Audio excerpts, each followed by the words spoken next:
Pardon me to button again. I'm trying to understand your point. How is it not going to work? How does it stop discos from providing their core function if more meter manufacturers come in? That is where we are getting it wrong. You see, it is the responsibility of the discos to provide you power and meter your usage. Now, the discos were sold and government retained some equity, which is about 41%. I have said in different fora that government has no business really going into business. All what they need to do is regulatory. You see, government should take their hands off the discos. The gencos, they don't have anything. 41% notwithstanding? Yeah. They should take their hands off the discos. I have advised government severally that they need to sell the equity in the discos and allow the discos. Since they haven't sold it, they just have to, because government has no business going into business, and it's not going to work. How successful? If government continues to breastfeed the discos, it won't work. How successful have they've been discos doing it for so long, and we are still in the same no movement so far. My question to you is that how successful have the discos been in metering the country? Well, the last report, towards the end of 2017, they have about a 46% rollout. You know, we have about 7,476,856 consumers, and in all these, discos have been able to meter about 3,451,611, leaving a huge gap. Okay. You know. So how do we cover that gap? You see, discos have been complaining that they don't have enough resources to cover the metering, to take care of the metering gap in the country.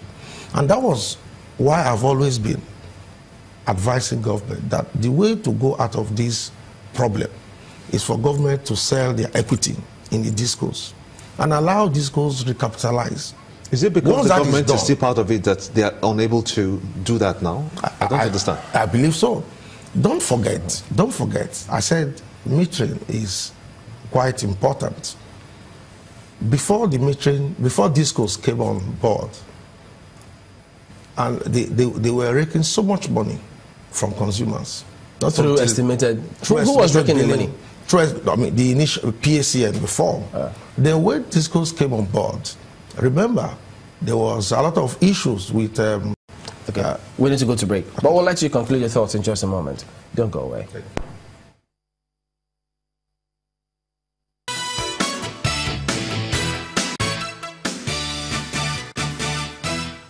Welcome back. It's our concluding moments now on this meter matter. I know there's always a huge debate when it has to do with electricity, and I can see that on Twitter as well. But how do you explain to the person out there who is still on estimated billing and then he's at the mercy of, they come and give him all sorts of bills which he says, okay, he doesn't feel comfortable with.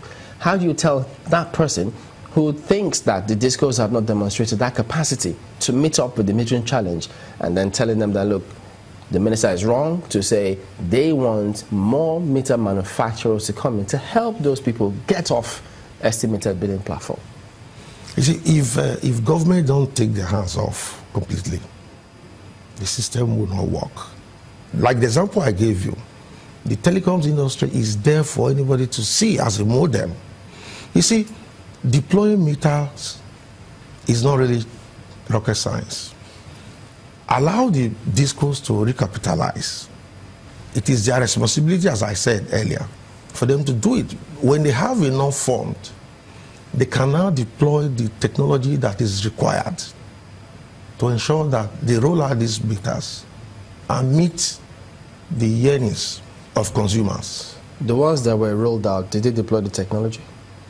They've been complaining that they don't have money to do that. So if they don't have the money, don't you think that the government helping them, having 41% stake in it, you don't think is the right thing to do? No, I don't think so. What happened to the gencos? Government is only keeping 100% in Transmission Company of Nigeria.